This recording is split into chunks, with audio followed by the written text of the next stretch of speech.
Hello, and you're welcome to another talk from Proactive Social Workers. My name is Oluwakemi Odujirin, and today I'll be talking about reading behavior and being careful with motives. I'd like to start with a question. How often do you see someone do something for a few seconds and instantly think you know why they did it? We all do this. Someone gets excited, someone looks away, someone interrupts, someone laughs at the wrong moment. We don't just notice their behavior, we explain it. And that's where the problem sometimes begins. Because one of the most important lessons from psychology is this: behavior is visible, however, motives are not. We can see what people do, but we cannot understand directly why they do it. Yet we constantly act as though we can. Imagine an influencer meeting a celebrity or famous politician. He gets excited, he moves closer, he wants to be seen, he starts waving. Those are our observations. Then someone looks at him and says, "Look at him, he's clout chasing." This has moved from observation to interpretation of the behavior. From what we saw to what we assume. Psychologists call this making spontaneous straight inferences. The moment we see behavior, our brains automatically create stories about personality, character, and intent. We don't just see actions, we create explanations, and we do it very quickly. The problem is that we often treat those explanations as facts. We see enthusiasm and call it attention seeking. We see a mistake and call someone irresponsible. We see confidence, sometimes we might call the person arrogant. But behavior rarely has only one explanation. The person might be attention seeking, nervous, overwhelmed, socially awkward, genuinely happy, or meeting someone they've admired for years.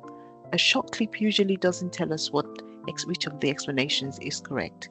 Psychology even has a name for this tendency, and it is called the fundamental attribution error. It's a habit of explaining other people's behavior through their character while ignoring their circumstances. When someone cuts us off in traffic, we consider them to be selfish. However, when we cut someone off, we say, "It's because I'm late, I didn't see them, I'm stressed." We give ourselves context, but we deny this to others. Now, what does this mean when it comes to judgment? Does this mean that we should never judge people's behaviors? Of course not. Behavior matters and our judgments also matters. However, the research on thin slice judgments shows that brief observations can sometimes tell us something useful. Body language matters, the tone matters, facial expressions matter.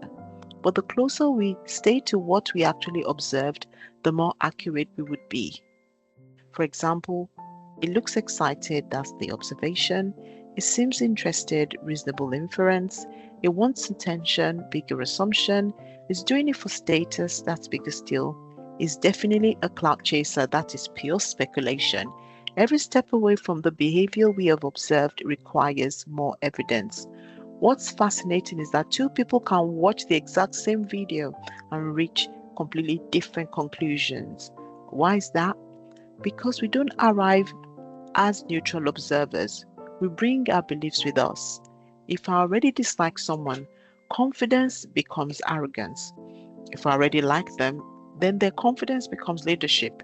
However, the behavior did not change, but my interpretation did. That is why social media often gets things wrong.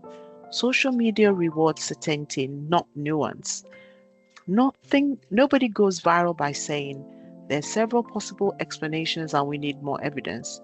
People love villains, they want heroes, they want simple stories, but human beings, we are rarely simple. Most people operate like this: observation, story, certainty.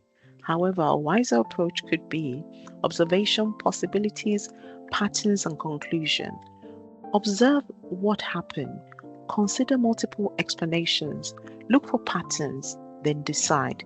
Because character is revealed through patterns, not isolated moments. So the next time you catch yourself thinking, "I know exactly what that person is thinking," pause and ask yourself, "Do I know that really? Or am I just telling myself a story?" Because there's a huge difference between This behavior could mean that, and this behavior proves that. One is humility, the other is overconfidence. And in a world full of quick judgments, one of the wisest things we can remember is this: we can see behavior, we cannot see motives, and wisdom begins when we learn the difference. Thank you.